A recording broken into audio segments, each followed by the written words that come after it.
As we go to air tonight, the United States of America is unravelling for all the world to see as race riots leave many of the nation's biggest cities burning in almost unimaginable scenes.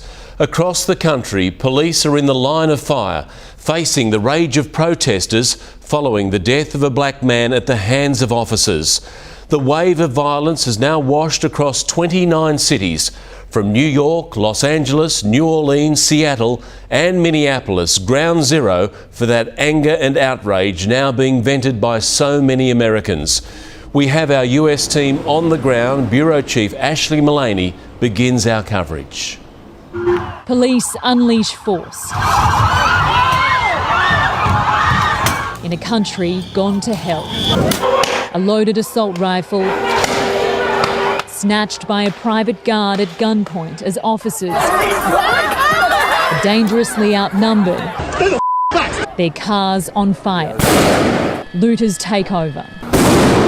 As Saturday night anarchy reigns through America. This is Beverly Hills. High-end stores loot Fairfax near Hollywood, a battleground.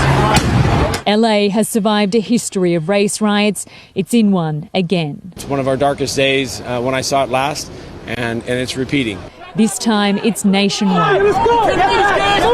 New York, under siege. Leave him alone! Don't get out of here!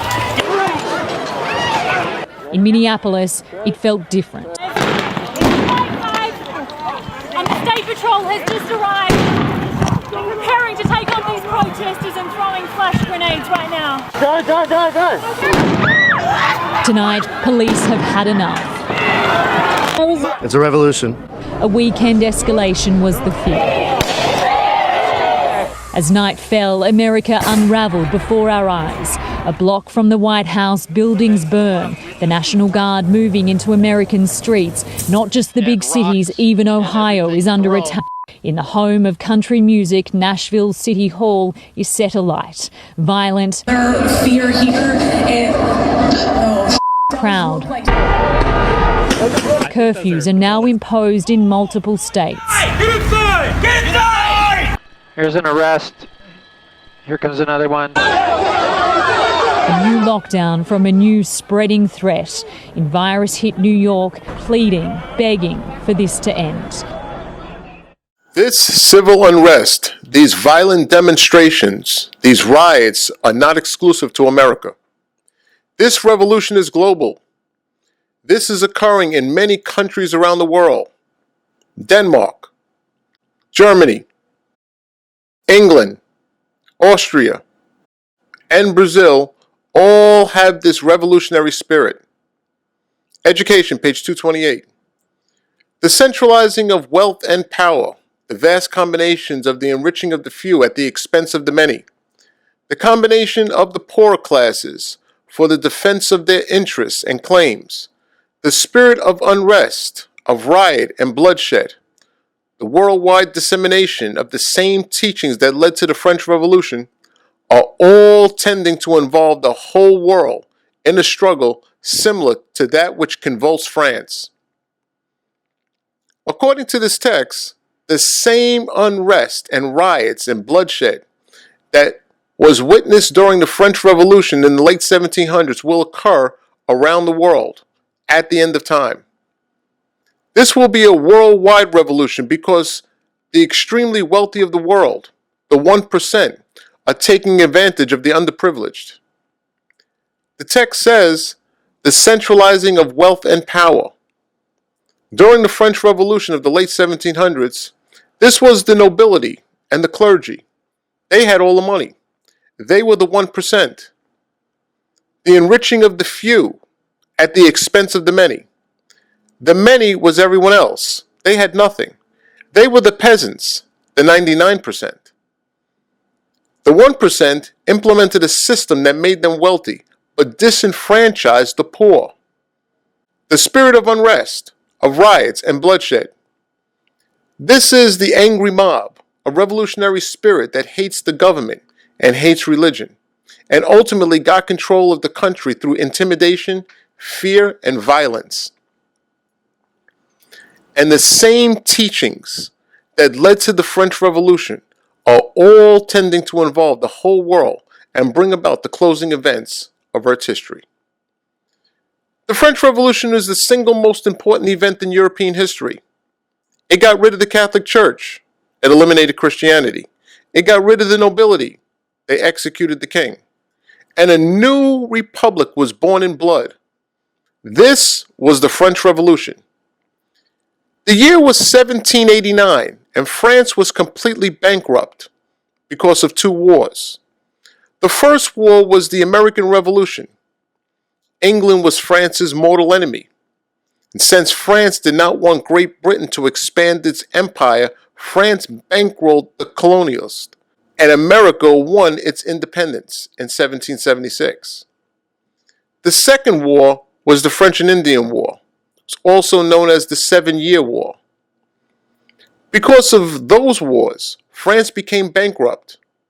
But you wouldn't know it from looking at the king and the queen, because any remaining finances or personal money that they had, they lavished it on themselves.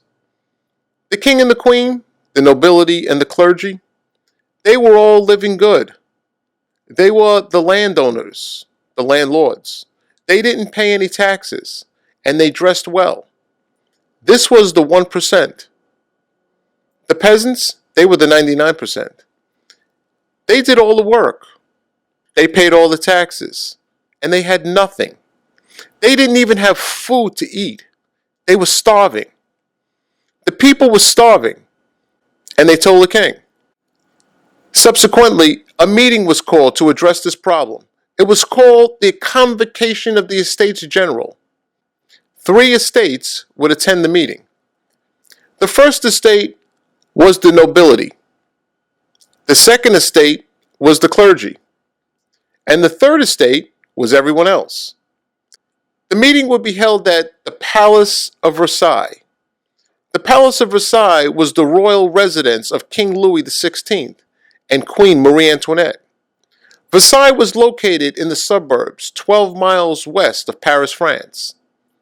The Palace of Versailles was a breathtaking piece of real estate, equipped with a personal theater, a hall of mirrors including fabulously illuminating chandeliers, an exquisite ballroom with cathedral ceilings, and corridors of gold and silver ornaments, and numerous precious paintings. All of this accentuated the wealth gap between the 1% and everyone else in France. On the day of the meeting, the nobility and the clergy voted together, and they left. And that meant that there would be no changes to the current arrangements. When the people had arrived, they felt slighted, knowing that their single vote meant nothing. And King Louis resented their presence, and he was rude to them. So the people left Versailles, and they went back to Paris. But they were still hungry, and now they were very angry. The military appeared in Paris, and the people felt that they were sent by the king to spy on them. So the people broke into the Bastille, that was the prison, to get rifles. They armed themselves. And many prisoners escaped, and the crime rate escalated in Paris. The people heard a rumor that King Louis had wheat. They thought that the monarchy was hoarding food. So an angry mob marched back to Versailles with guns and rifles. After an exhausting 6-hour walk, 20,000 people, mostly women, arrived at the Palace of Versailles. They didn't find any food, but the people had a lot of questions, and they didn't like the answers that they got from the king and the queen. So they forced King Louis and Queen Marie Antoinette to return with them to Paris because the people didn't trust them anymore. Because of constant riots, instability in the government, and poor living conditions for the monarchy, King Louis and Marie Antoinette became very troubled by these new circumstances, and they decided to flee Paris. They disguised themselves as servants. They got into a carriage and attempted to flee to Austria. But they were captured days later in Varennes, when the king was recognized at a checkpoint.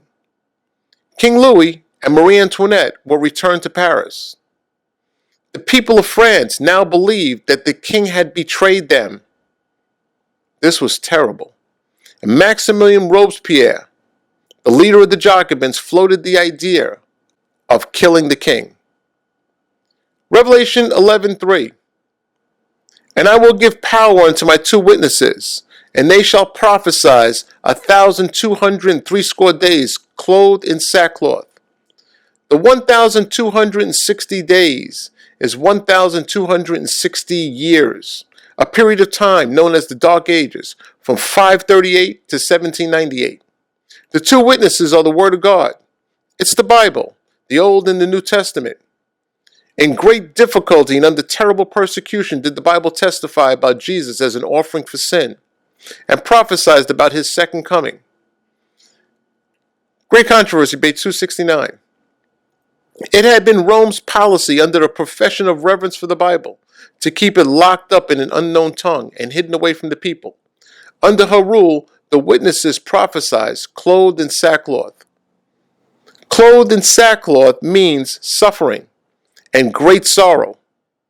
By the 5th century, the Bible had been translated into over 500 languages. Remember, the papacy was officially established in 538 AD. 100 years later, by the 6th century, the Bible was written only in one language, the language of Latin. The papacy had destroyed all other translations. People were forbidden to have Bibles. They were told that they were too ignorant to read it. It was chained to library walls, and the people were told only a monk or a priest could explain it to them. In the 11th century, we saw the appearance of the Waldensians, a godly group of men, women, and children. Desiring to share the light of the gospel with the world, they put handwritten portions of the Bible in their clothing. And they went to town as merchants, and they shared it with whoever was interested in knowing Jesus, the Lord, the giver of life. The Waldensians knew that they were risking their life, and many of them paid the ultimate price: jail, torture, and death. John Huss, Jerome, and William Tyndale were among those martyred. They were tortured and they were burned for preaching the Bible, for giving a clear testimony of God's love for the human family, righteousness by faith, and God's forgiveness for sin because of Jesus, the crucified Savior. But there was a problem. Most people never heard the true gospel. Eternal torment in hell was preached instead of the gospel. Punishment was emphasized instead of God's mercy. The papacy taught that God was waiting to punish man for the smallest of infractions, and the only way that they would obtain relief from God's wrath was to pay indulgences. People were told by the priest that they would have to pay money or should expect to go to hell. But the people were broke. They didn't have any money. They didn't even have money for food to eat. They were starving. So the people felt condemned because of their poverty. They certainly couldn't pay for salvation. They began to believe that God favored the wealthy and condemned the poor. The people began to hate the monarchy. They hated the clergy, and they hated religion. Revelation 11, 7 and 8.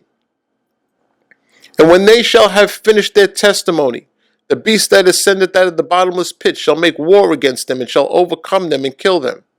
And their dead bodies shall lie in the street of that great city, which spiritually is called Sodom and Egypt, where also our Lord was crucified.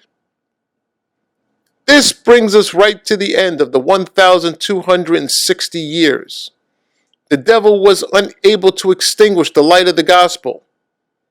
The Bible proclaims salvation through Jesus Christ. And the beast was so angry, war was declared on the word of God. The text says, Egypt, because this is the spirit of atheism. It says Sodom, because this is the spirit of immorality and homosexuality. Great Controversy, page 268 and 269.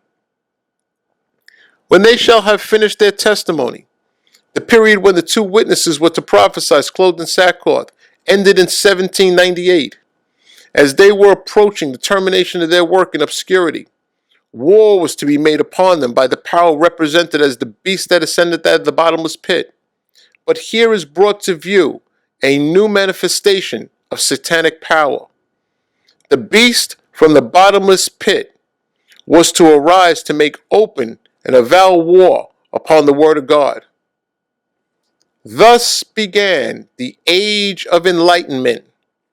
This was an intellectual and philosophical movement that dominated most of Europe, an era in which men prided themselves on new ideas that were fascinating and profound. They were the intelligentsia of society: doctors, teachers, lawyers, and scientists.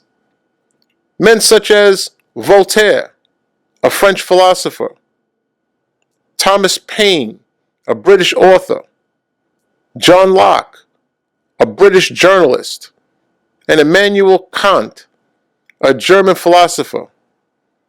Their ideas were widely circulated through meetings at scientific academies, Masonic lodges, literary saloons, coffee houses, and in bookshops and journals. Central doctrines of the Enlightenment was the opposition to the monarchy and complete rejection of religion. They questioned the divine right of rulership. Why should we accept King Louis as the king? Louis should have to prove his right to be king, and the church should have to prove its authority also. The people blindly accepted the ideas of these free thinkers, not knowing that their minds were being poisoned. They believed that they could live in a free society without law and apart from God. Thomas Paine wrote a book. It was entitled The Age of Reason. It was the reasoning of men's minds. It was an attack against God, and it was a rejection of the Bible. The people of France read that book, and the results were awful. They began to tell lies. They stole from each other. They committed fornication, adultery, and homosexuality. They were not ashamed of their filthy behavior. They were not ashamed of their immorality. They drank alcohol and indulged in debauchery. Every kind of personal pleasure you can imagine they indulged in. They committed murder. Murder was not beneath them. The people of France set up a prostitute, the image of a vile woman, a dancing girl. And they set her on a cart and paraded her through the streets of Paris. They called her the goddess of reason, and they worshipped her. Great Controversy, page 273, 274. The beast that ascended out of the bottomless pit shall make war against them and shall overcome them and kill them. The atheistical power that ruled in France during the Revolution and the Reign of Terror did wage such a war against God and His holy word as the world had never witnessed. The worship of the deity was abolished by the National Assembly. Bibles were collected and publicly burned in every possible manifestation of scorn. The law of God was trampled underfoot. The institutions of the Bible were abolished, and the weekly rest day was set aside, and in its stead every 10th day was devoted to reviling and blasphemy. Baptism and the communion were prohibited, and announcements posted conspicuously over burial places declared death to be an eternal sleep. Maximilien Robespierre was the leader of the Jacobins. The Jacobins was a radical political organization in the late 1700s, closely associated with the Illuminati and bankrolled by the Jesuits. Robespierre told the people France was rightfully theirs and that they would be a self-governing people. All they had to do was kill the king. On January 21st, 1793, King Louis XVI was guillotined. Because of the general outcries about the inhumane methods of hanging, the guillotine was introduced as the next stage in the development of capital punishment. It was called the National Razor. It was a 10-pound razor blade. And the process was quite simple. After being condemned by the French National Convention, the prisoners were led from court, hands tied behind their back, packed into a cart with 20 or 30 other condemned prisoners, and transported a short distance to the Place de la Révolution in Paris. When the wagon load of victims arrived, an angry, bloodthirsty mob demanded their execution. That razor labored long and hard from sunup to sundown. Pools of blood running into the streets of Paris was a common scene. 20,000 people were killed in 1 year. Anyone who opposed the revolution would be guillotined. This was the reign of terror. France renounced their belief in God. They denied the very existence of God. They burned Bibles.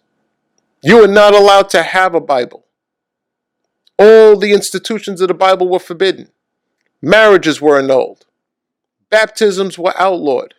Churches were closed. Discussions about religion was condemned. Prayer was also a capital offense. And if you even looked religious, you were guillotined. This was the beast from the bottomless pit.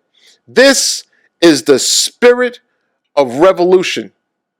The Life of Napoleon, Volume 1, Sir Walter Scott. The world for the first time heard an assembly of men born and educated in civilization and assuming the right to govern one of the finest of the European nations, uplift their voice to deny the most solemn truth which man's soul receives, and renounce unanimously the belief and the worship of a deity. When the High Court of Paris had rejected the worship of God, they celebrated in the streets of Paris. They hugged and kissed. They popped bottles and drank champagne. They gave gifts to each other. They burned Bibles. Sexual immorality was practiced openly. They said that there was no God and that there would be no accountability for sin. Live as you please was their philosophy, and death was pronounced to be an eternal sleep. This revolution ultimately became atheistic communism under Napoleon. The culmination of the revolution in 1798, Napoleon sent his general Berthier, who arrested the Pope and threw him in jail, where he died, striking the deadly wound. Brothers and sisters, let's revisit the previous Spirit of Prophecy statement. Education, page 228. The centralizing of wealth and power, the vast combinations of the enriching of the few at the expense of the many, the combinations of the poorer classes for the defense of their interests and claims, the spirit of unrest, of riot and bloodshed, the worldwide dissemination of the same teachings that led to the French Revolution, all are tending to involve the whole world in a struggle similar to that which convulsed France. Let's do a comparison from then, at the time of the French Revolution, to what is happening in the world today.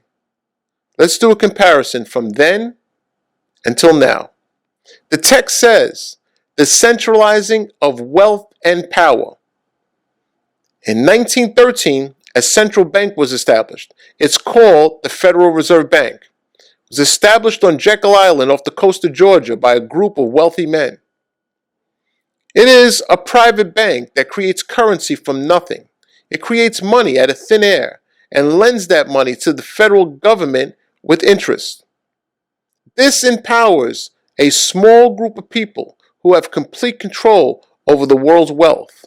They're the global elite. The enriching of the few at the expense of the many. This is crony capitalism.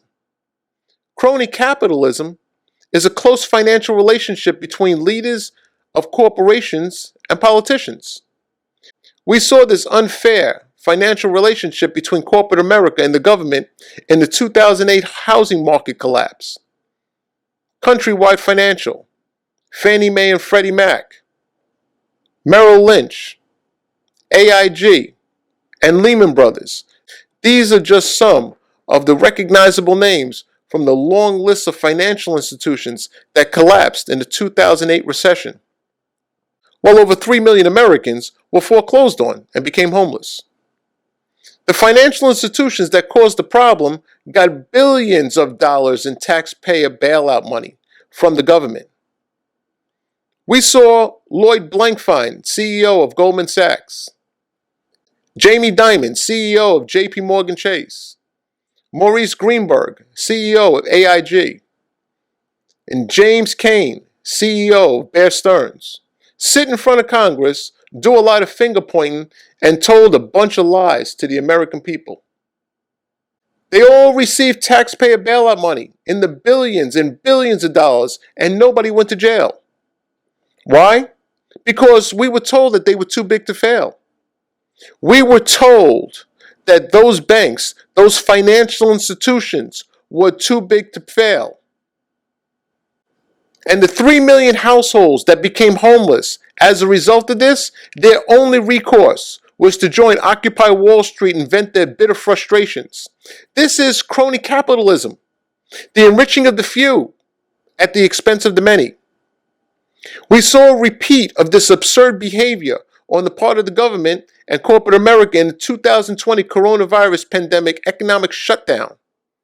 Non-essential businesses were required to close and remain closed, while the corporate giants, all the big boys, were allowed to remain open and continue to do business.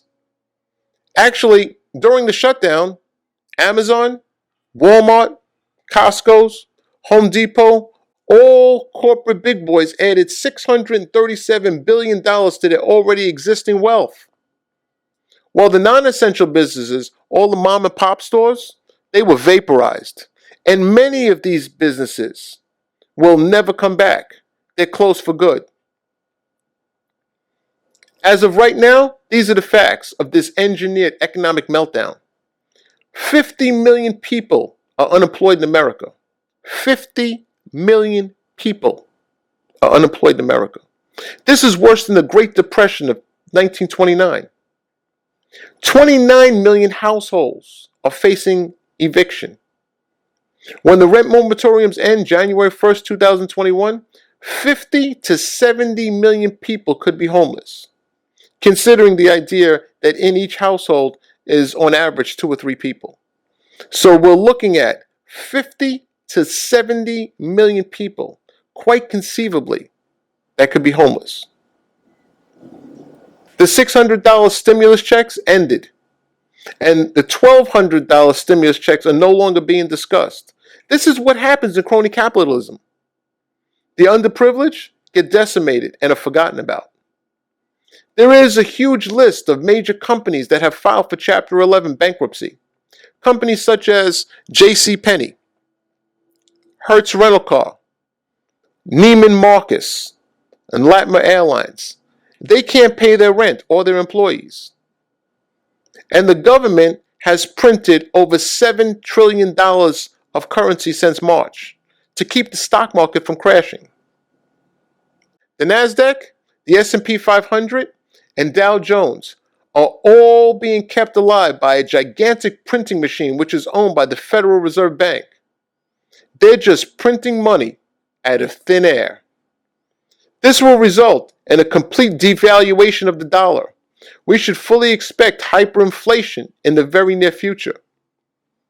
And the US dollar, which is the world reserve currency, will soon come under extreme pressure. And I personally believe that the dollar is being debased because of all of this money printing and will yield its value to hard assets like gold and silver. Be prepared, brothers and sisters. Bet against the dollar.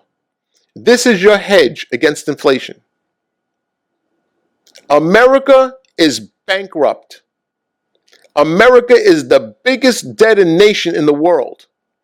This is the world debt clock. This is the U.S. debt clock.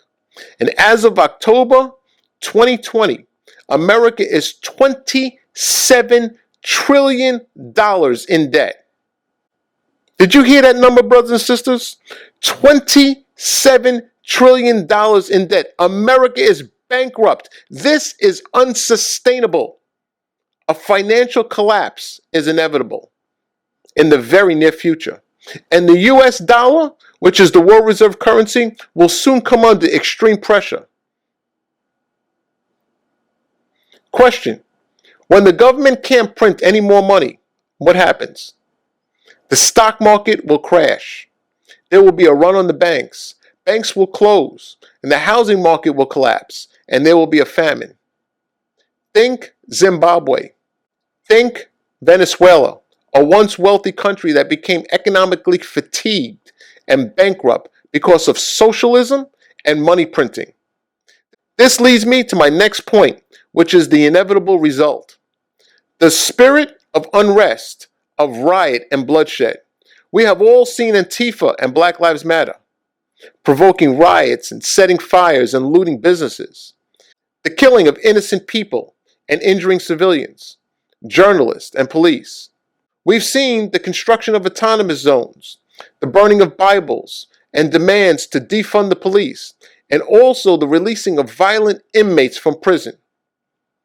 These riots and civil unrest have nothing to do with George Floyd at this point. This is a knee-jerk reaction of the disenfranchised, underprivileged of America and their absolute hatred for crony capitalism. The same teachings that led to the French Revolution are all tending to involve the whole world. Brothers and sisters, I want you to look at a video. And in the video, I want you to notice Bernie Sanders, who ran on the Democratic ticket in 2016, openly proclaimed to be a socialist. And also notice that the Jacobins are also involved in this radical, violent, socialist agenda in America. Until recently, though, socialism had been relegated to the sidelines of American politics, and it's taken on more of a positive connotation thanks in large part to Bernie Sanders from Vermont.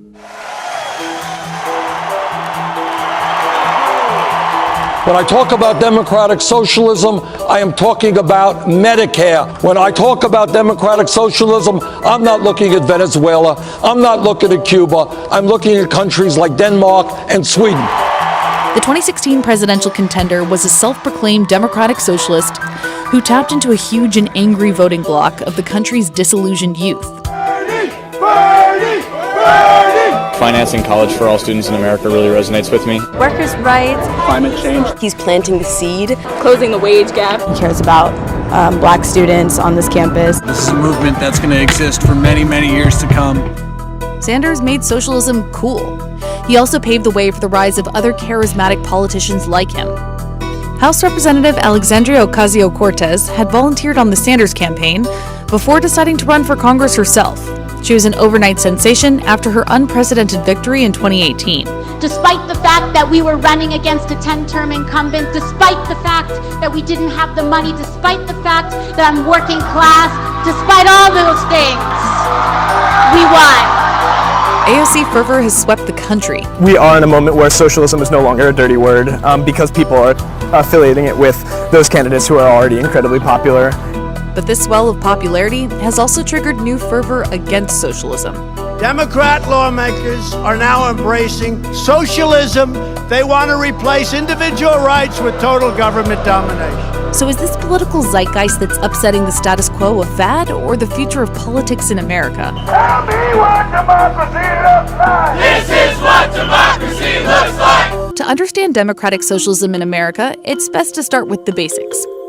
Capitalism, socialism, and communism exist along a sort of economic spectrum. At one end, the government has total control over the economy, and at the other, little to none. Socialism is somewhere in between the two. It's a system where the government has nationalized most all major industries, but unlike communism, property and resources aren't owned and controlled by the state. Instead, the government redistributes the wealth to individuals in a way it deems fair and equitable. Democratic socialism lies somewhere between socialism and capitalism, depending on whom you talk to. Sanders had effectively tapped into a fresh crop of socialists, even though his platform wasn't offering anything particularly different to what he had already been talking about for decades. In our society, theoretically a democratic society, you have a handful of people who control our economy. You have maybe 2% of the population that owns 1/3 of the entire wealth of America, 80% of the stocks, 90% of the bonds. And these people have incredible power. Nearly 40 years later, Sanders' vision of a socialist America has finally gone mainstream. Bhaskar Sunkara was one of the early adopters. When he launched the magazine Jacobin in 2010, it was, in theory, a pretty bad idea. Not only was print dying, Bhaskar's niche quarterly was going to target America's socialists before the country had actually started talking or caring about socialism again. But the 21-year-old college student followed his gut, and the gamble paid off. Jacobin struck a nerve, and its circulation took off. Socialism in the U.S. has been a marginal force for many decades, so I think we're kind of inventing things from scratch now. The Democratic Socialists of America bills itself as the largest socialist organization in the country. It has its own firebrand version of socialism, with some members who want to abolish the Senate and get rid of capitalism. America will never be a socialist country. As the election looms, a national debate is raging. On one side, capitalism, free market economy, the individual creation of wealth. Here in the United States, we are alarmed by the new calls to adopt socialism in our country.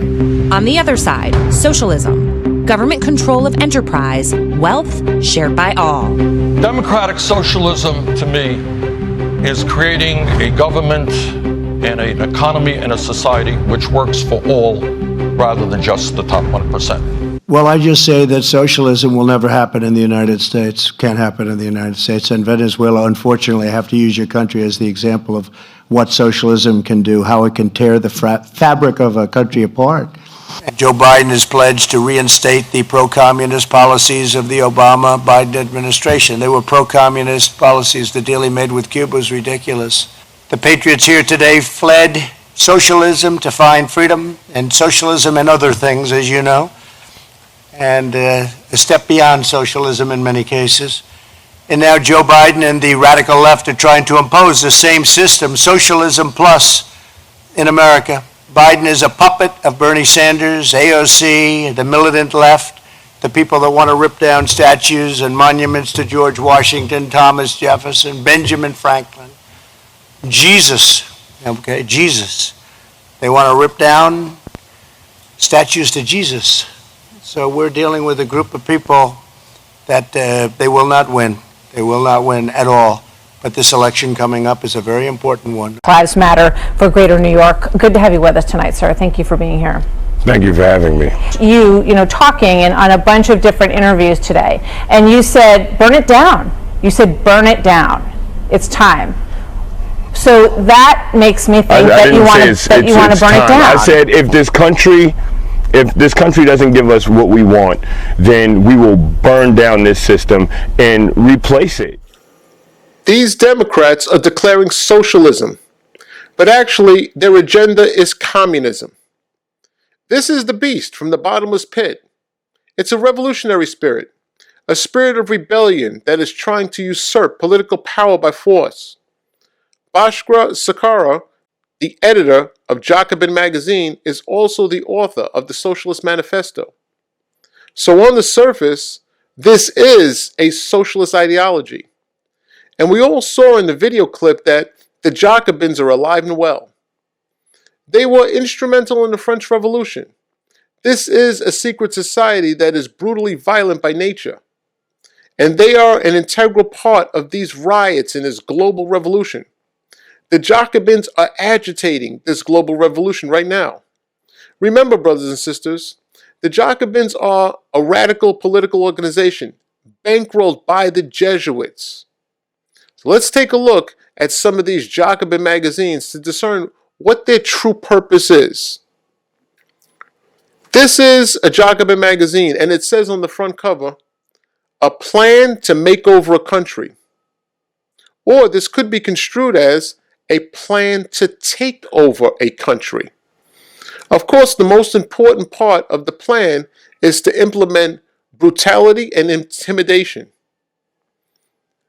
And look at this statement, a plan to win socialism in America. It is important to know that socialism in America would quickly gravitate into absolute full-blown communism in America. Here is another Jacobin magazine. It says Lincoln and Marx. Abraham Lincoln was the 16th president of the United States, and Karl Marx wrote the Communist Manifesto. And it mentions American Jacobins. The Jacobins are not hiding their intentions to establish communism in America. They're not hiding it, brothers and sisters. Another Jacobin magazine, it says, "Hail to the mob." They are praising the rioters and all the violence and destruction. This is complete anarchy and lawlessness from Black Lives Matter and Antifa, the radical left. These domestic terrorists have assaulted police officers, committed arson, burnt down people's homes and businesses, looted stores and killed innocent people. They have done all of this to establish communism in America and around the world. Their philosophy is the ends justifies the means. The Jacobins can say, "Hail to the mob," because in America, this attitude is no longer appalling, but actually this behavior is acceptable and applauded. The Jacobins are saying, "Hail to the mob." The mob is also burning Bibles, just like they did in the French Revolution. On the cover of this Jacobin magazine, there's a guillotine. Question: why would you put a guillotine on the cover of your magazine? Because this radical political movement, the far left, plans to take this country by intimidation and force. And one of the articles in the magazine is entitled "A Guide to the French Revolution." The arrogance of the Jacobins is truly shocking, and their intentions are completely transparent. They fully intend to provoke a savage revolution. Brothers and sisters, here is a video where Patrisse Cullors, the founder of Black Lives Matter, admits that she is a Marxist, which means that she is a communist. Please listen carefully. This is very, very important. One of the co-founders of Black Lives Matter, her name is Patrisse Cullors, Cullors, I believe that's how you pronounce it. She, and I've told you that this is a Marxist, anarchist, anti-Semitic group, and that is exactly what it is. And so when people say, I stand with Black Lives Matter, or the mayor, Bowser of Washington, D.C. has that painted in massive way on a street where you can see it from space across from the White House. When these politicians are embracing now Black Lives Matter, I'm talking about Black Lives Matter, the organization, they're embracing a Marxist anarchist organization that is extremely well funded, heavily funded, and extremely well organized all over the country. And it's almost like the Weather Underground, except smartly what they've embraced is race as the issue through which to push their Marxism. When Marx says, do it any way you have to. That's why you see the environmental movement, in many ways, also borrows from Marx. The immigration movement also borrows from Marx. But in this case, these are trained Marxists, as she's about to tell you, and they are using race basically as a vessel through which to advance a Marxist revolution, the revolution. All right, let's take a look. Go. I also think that it might, I think of a lot of things. The first thing I think is that we actually do have an ideological frame. Myself and Alicia in particular are trained organizers. We are trained Marxists. Stop. We are trained Marxists. We're trained Marxists. So what I've been saying, probably for years now, is true. They're not hiding it. It used to be part of their mission statement. Their anti-Semitism, the BDS, they're not hiding it. Israel's an apartheid society. They're not hiding these things. Go. We are trained Marxists. We are super versed on sort of ideological theories, and I think that what we really try to do is build a movement that could be utilized by many, many Black folk. We're building a movement that can be used by many Black folk, but it's not just for Black folk. They're building a Marxist movement within the United States, and they're succeeding because of all the efforts of people to project their own attitudes and their own interests on top of it. Some of them are doing it unwittingly, but some are not. I mean, you actually have multi-millionaire in one case, and LeBron James, a billionaire athlete, was embracing a Marxist movement. And he's not the only one. Now you have Drew Brees doing it, as you'll see later, you have Brett Favre doing the same thing. It's a remarkable thing. Now let's take a look at CNN the other day, just a few days ago, also with Patrisse Cullors. It's spelled Cullors. I believe it's Colors. I'm not certain of it. And she's on with Jake Tapper, and you're going to see how utterly uninformed Jake Tapper is. Go. A lot of criticism of former Vice President Joe Biden from civil rights activists.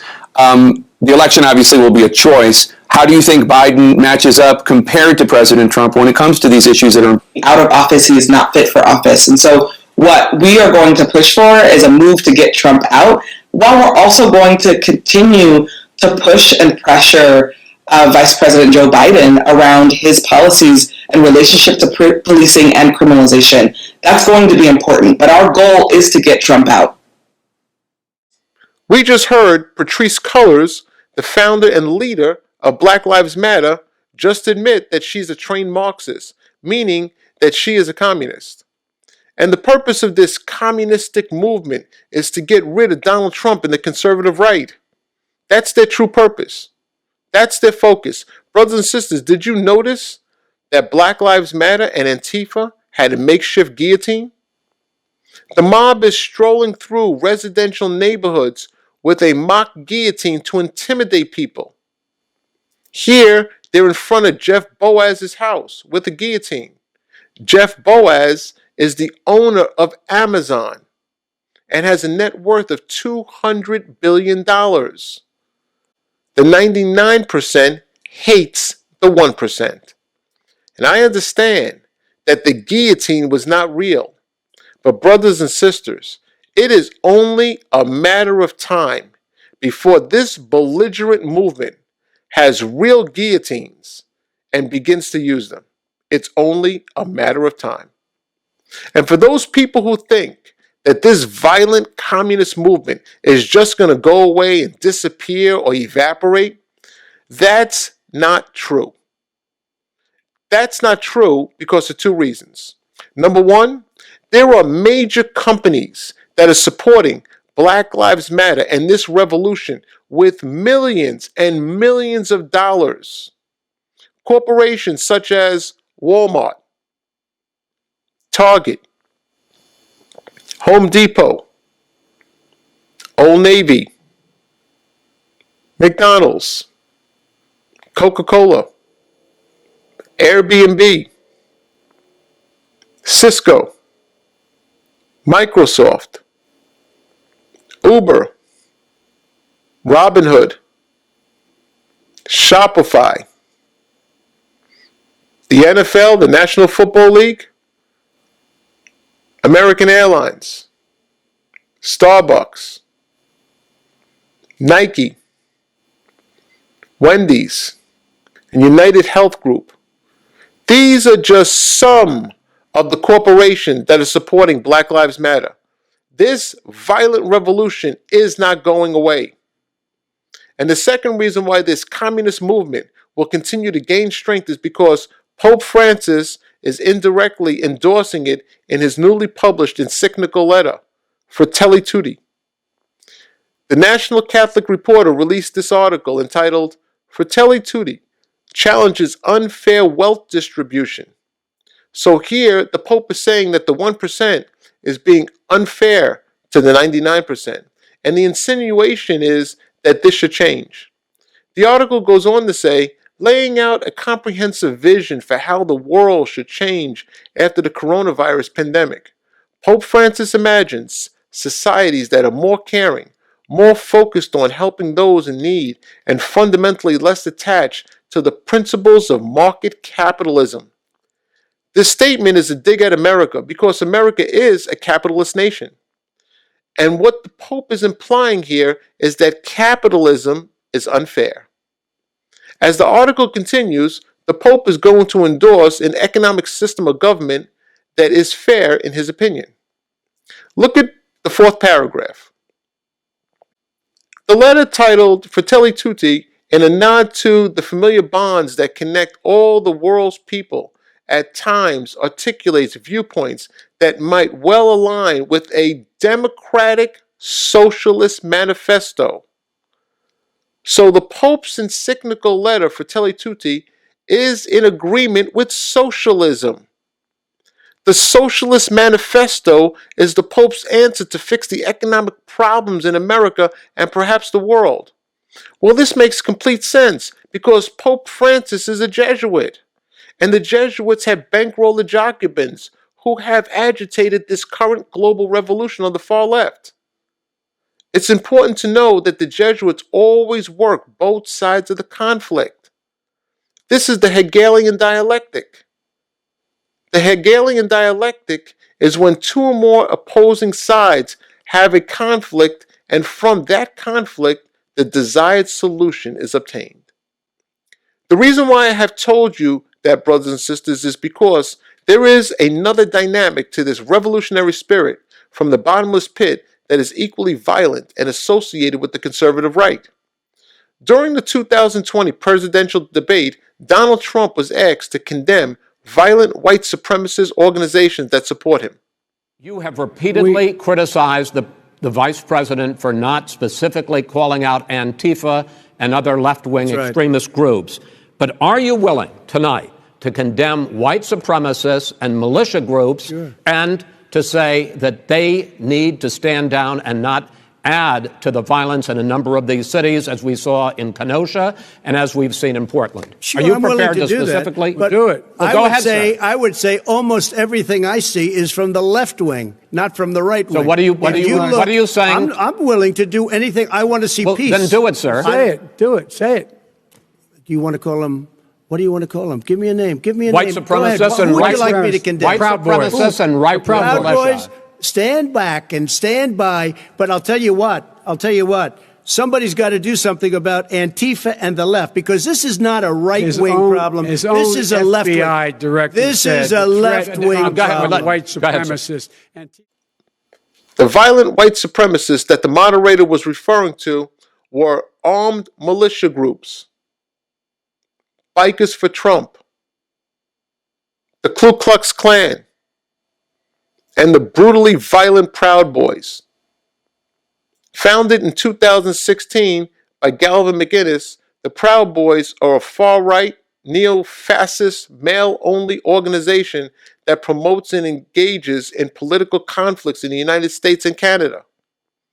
The Proud Boys are largely responsible for the overnight destruction of Chicago on August 10th of this year. And the Proud Boys instigated the bloody confrontation with Black Lives Matter in Portland, Oregon. America is divided. The current civil unrest that we have been witnessing will be punctuated at the coming presidential election. No matter who wins the election, we should fully expect the results to be contested and opposed. The Democrats, this socialistic, communistic political platform which is controlled by the Jacobins, are threatening to possibly secede from the nation and perhaps cause a civil war. This article was first reported in the New York Times last summer. It is important to know 19 million guns and assault rifles have been sold in the last 6 months in the United States alone. These weapons have been purchased by Americans that are uncomfortable with the current political climate of defund the police and the continuous riots from these domestic terrorists. And labor unions, under the control of demons, will make this bloody civil unrest absolutely horrific. Counsels from the Spirit of Prophecy on Labor Unions and Confederacies, 10. Satanic agencies are becoming more determined in their rebellion against God. The trade unions will be the cause of the most terrible violence that has ever been seen among human beings. Did you hear that, brothers and sisters? The violence that we have witnessed so far in this country and around the world is nothing in compared to what we should expect in the future from the trade unions. It says the trade unions will be the cause of the most terriblest violence that has ever been seen among human beings. This is still in the future. This is what we can soon expect to happen in the near future. E.G. White, Letter 200, 1903, Selected Messages 2, 142. And the trade unions will be one of the agencies that will bring upon the earth a time of trouble such as has not been seen since the world began. A time of trouble that the world has never seen. This quote is in harmony with Daniel 12, verse 1. And at that time shall Michael stand up, the great prince which standeth for the children of thy people. And there shall be a time of trouble, such as never was since there was a nation, even to that same time. And at that time thy people shall be delivered, every one that shall be found written in the book. This brings us right down here to the end of time and the closing events of Earth's history. And even though this all seems very disorderly, confusing, and out of control, it's not. They are all working together to accomplish their desired solution. When I say they, I am referring to the beast, the image of the beast, and the beast from the bottomless pit. Look at this quote, Maranatha, page 190. Clearly, it shows us that they are all working together, knowingly or unknowingly. Maranatha, page 190. When Protestantism shall stretch her hands across the gulf to grasp the hands of the Roman power, when she shall reach over the abyss to clasp hands with spiritualism, when under the influence of this threefold union, our country shall repudiate every principle of its constitution as a Protestant and Republican government, and shall make provision for the promulgation of papal falsehoods and delusions, then we may know that the time has come for the marvelous working of Satan and that the end is near. Let's identify the essential components of this quote to better understand it. First, let's identify the threefold union. Protestantism is apostate Protestantism. This is the image of the beast, church and state together. The Roman power in this quote is the papacy, which is the beast. And the papacy clasps hands with spiritualism. In this quote, spiritualism is not talking about a gypsy with a crystal ball or someone involved in astrology. Spiritualism here is referring to powerful, political, connected secret societies that openly worship Lucifer. Secret societies such as the Bilderberg Group, the Council on Foreign Relations, the Knights of Malta, the Trilateral Commission, the Committee of 300, Skull and Bones, the Club of Rome, the Illuminati, and the Jacobins. These secret societies are all front organizations developed by the papacy to accomplish her own purposes. Remember, brothers and sisters, this threefold union was in existence at the time of the French Revolution. The image of the beast, in a fundamental sense, did exist in the late 1700s. The Puritans in America did use the civil power of the government to persecute anyone who did not keep Sunday holy according to the Sunday Blue laws. The papacy was in existence in the late 1700s. It didn't receive the deadly wound until 1798. And the Jacobins and the Illuminati, which is spiritualism, provoked the French Revolution in the late 1700s. And this is the beast from the bottomless pit. So this threefold union, Protestantism, the image of the beast, Rome, which is the papacy, and spiritualism, these secret societies, the beast from the bottomless pit, all grab hands because they are all working together now. And according to the quote, they shall repudiate every principle of the Constitution as a Protestant Republican government. We are already witnessing the very principles of the Constitution being violated. The First Amendment states, Congress shall make no law respecting an establishment of religion or prohibiting the free exercise thereof. We all saw this amendment violated when we were prevented from attending church during the coronavirus pandemic shutdown.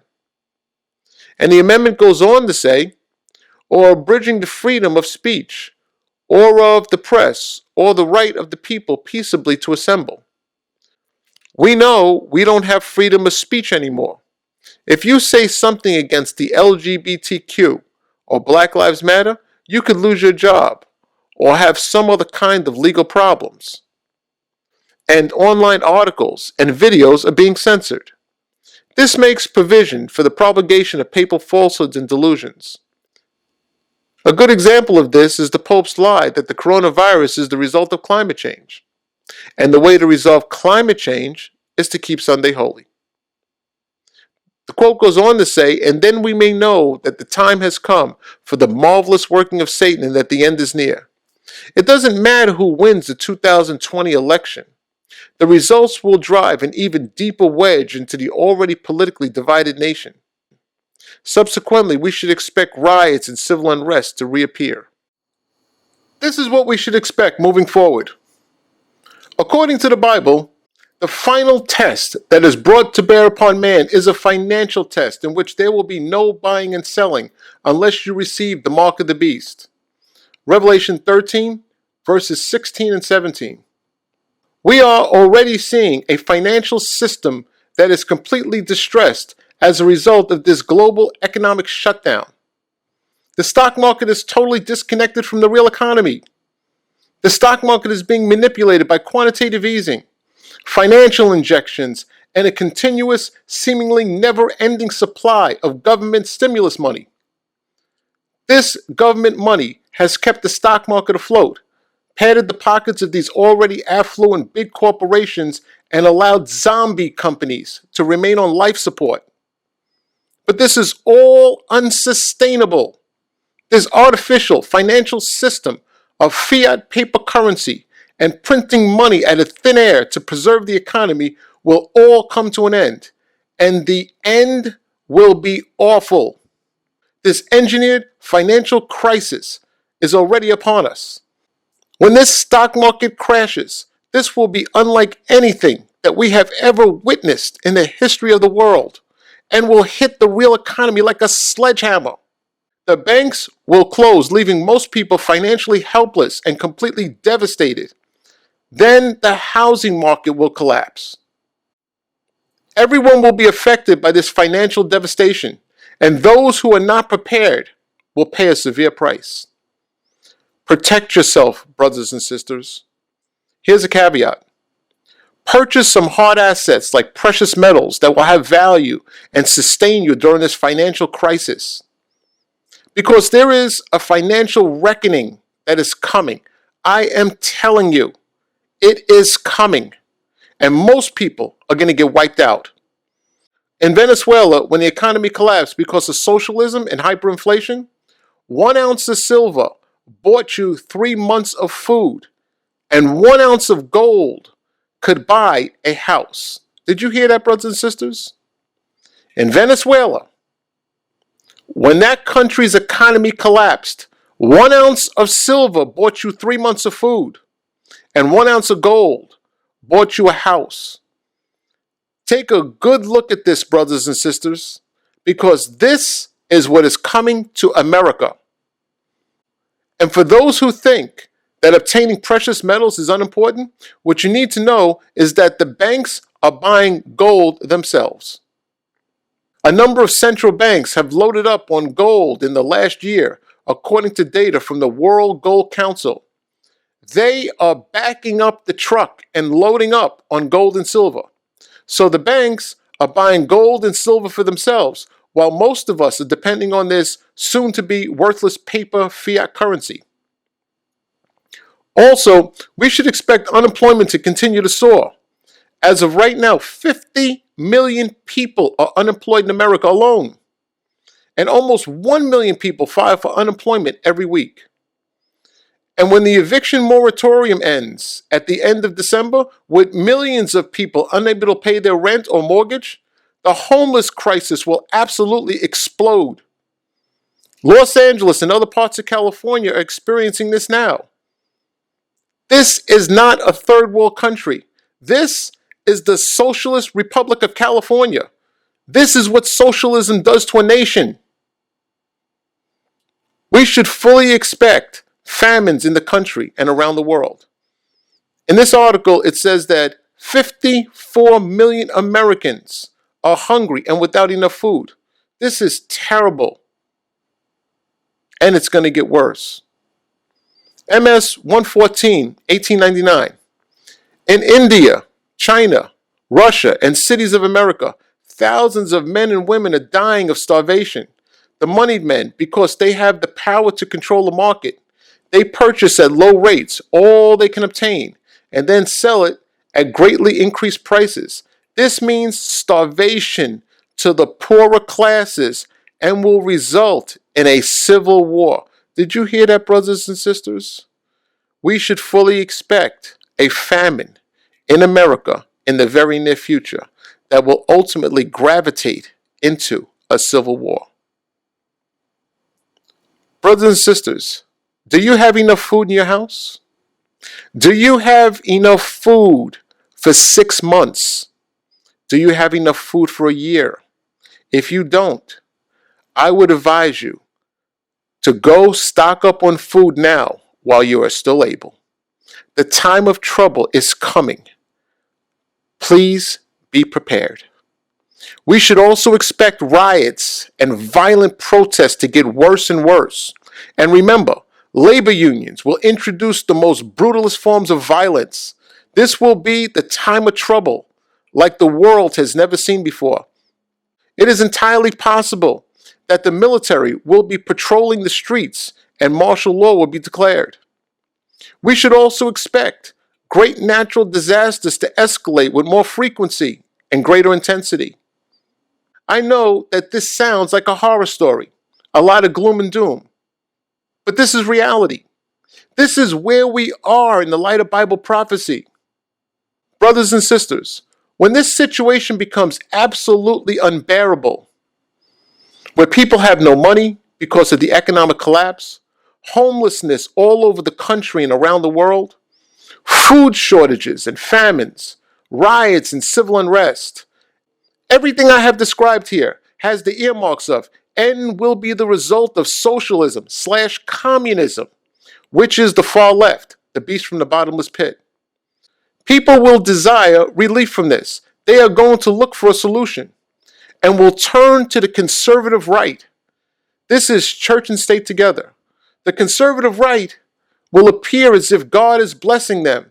They will satisfy the needs of the people. They will accommodate all the needs of the people. To prove that God is with them, they will perform miracles, which will deceive many into thinking that this is the great power of God.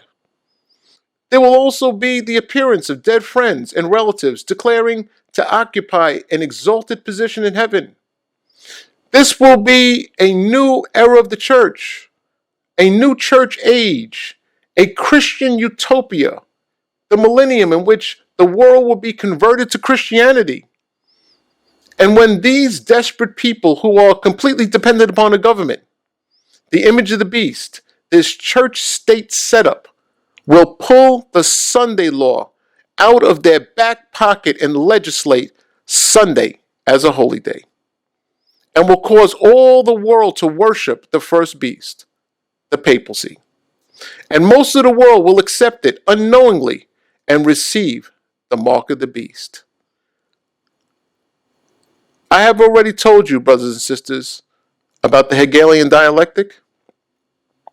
The Hegelian dialectic is when two or more opposing sides have a conflict, and from that conflict, the desired solution is obtained.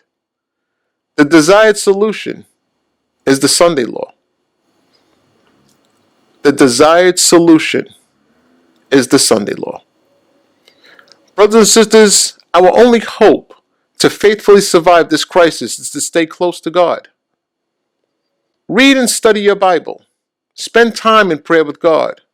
And remember, brothers and sisters, Jesus has promised the Comforter, the Holy Spirit. We should all be preparing to receive the latter rain and the wedding garment of Jesus, his robe of righteousness.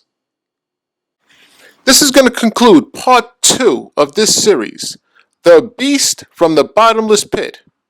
And I want to thank you, brothers and sisters, for joining me.